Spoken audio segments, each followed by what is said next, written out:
Hello friends, आज की कहानी है कोमल मन। कहानी पसंद आए तो एक लाइक एक कमेंट अवश्य करें।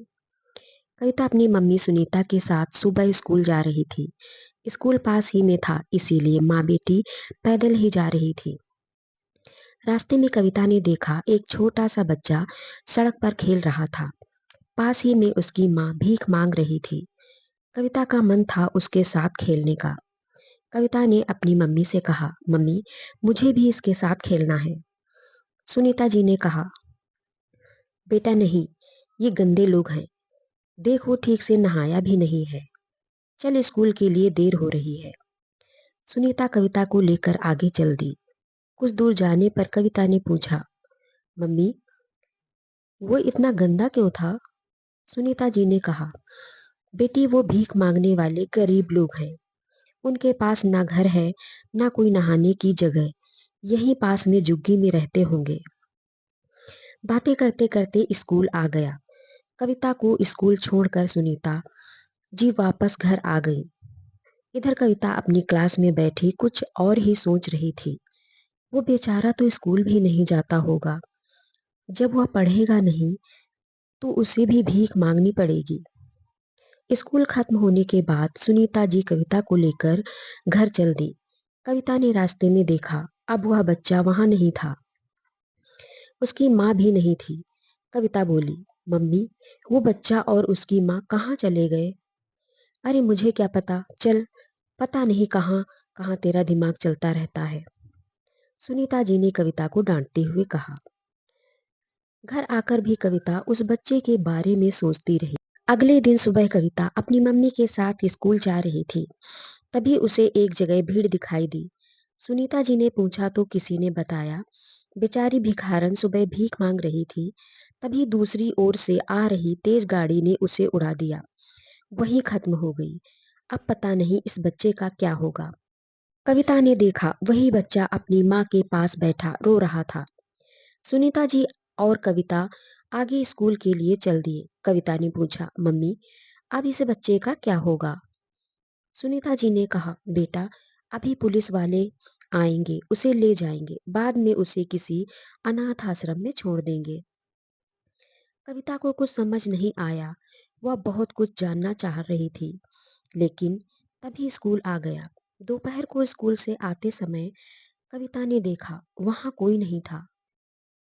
घर आकर कविता ने खाना भी नहीं खाया। शाम को उसके पापा राकेश जी आए तो कविता ने कहा, पापा वह जिस लड़के के बारे में मैंने आपको कल बताया था, आज उसकी माँ मर गई।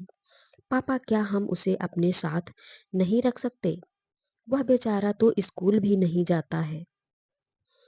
राकेश जी ने कहा, नहीं बेटा, ऐसा कैसे हो सकता है? हम उसे अपने साथ नहीं रख सकते।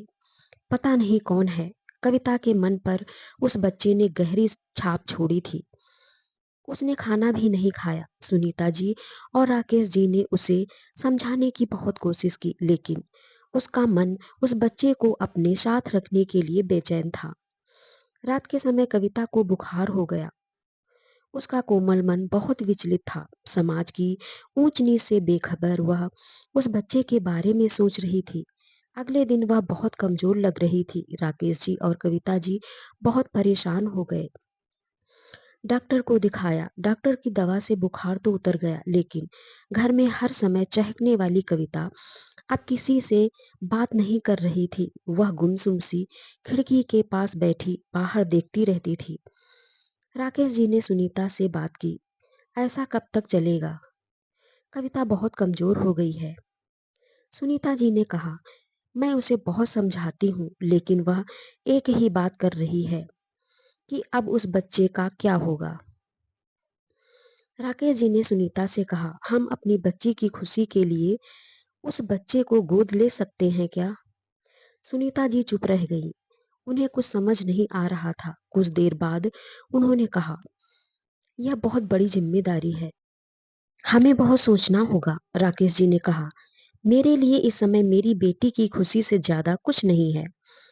बहुत देर बात करने के बाद दोनों उस अनाथ बच्चे को गोद लेने के लिए तैयार हो गए।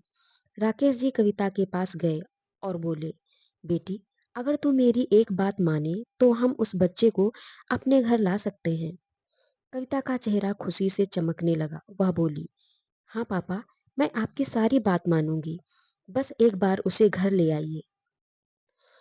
तभी सुनीता जी नाश्ता लेकर आई और बोली, बेटी, पहले नाश्ता कर ले, फिर अपने भाई को लेने चलना। कविता ने खुशी खुशी नाश्ता खत्म किया। तीनों गाड़ी में बैठकर पुलिस स्टेशन पहुंच गए। राकेश जी ने इंस्पेक्टर से बात कर अनाथ आश्रम का पता लिया और वहां पहुंच गए। अनाथ आश्रम से उन्होंने उस बच्चे को गोद ले लिया और उसे घर लेकर आ गए।